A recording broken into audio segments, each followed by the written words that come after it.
So let's talk about this ballot measure, Prop 50. NBC News now projecting it has passed. Show us what you've got there, Steve. Yeah, well, I want to explain what we have here because folks might be a little bit confused. We are calling this, you see the check mark, you don't see any numbers, you don't see any counties filled in. So what happened?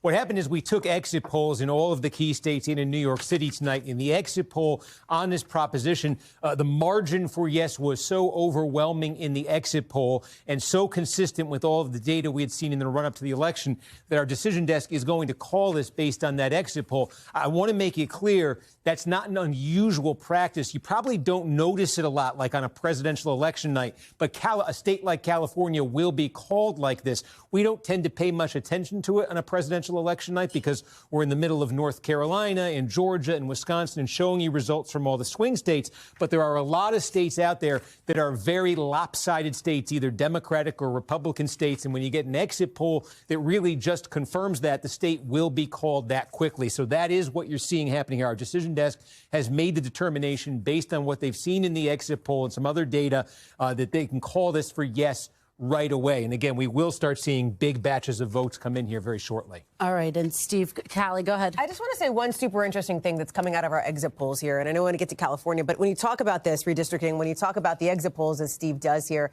there was a really interesting data point because we asked, the exit pollers asked, do you think each state's congressional district lines should be drawn by the party in power or by a nonpartisan commission?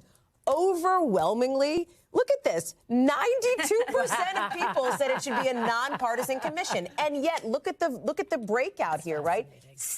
More than half of those people who said they want to see a commission do it said they voted for Prop 8, for Prop 50, wanted to actually see California redraw these lines. What does that say? Due credit to our political unit, Ben Cameron, Bridget Bowman. Yeah. Partisanship can be a hell of a drug, right? That even as people say that they felt like they wanted this to be nonpartisan, these drawing lines, as we talked about, this has more to do than just redistricting, right? Like this is something that is going to be impactful beyond simply the lines on the map here. We talked about the Gavin Newsom impact, et cetera.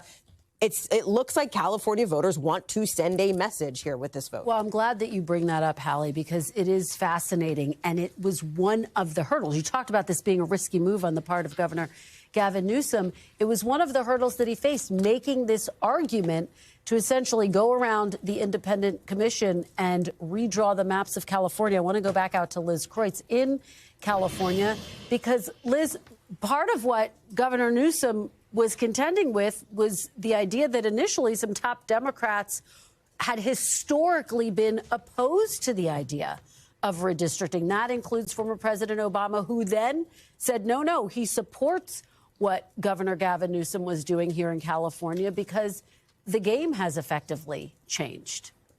Yeah, Kristen, I mean, when Governor Newsom first announced this, there was definitely a sense that this was going to be an uphill battle. Right now, up until now, there is this independent bipartisan redistricting commission that was put into place by former Governor Arnold Schwarzenegger, extraordinarily popular here in the state, that draws the congressional lines every 10 years. So this is overturning that.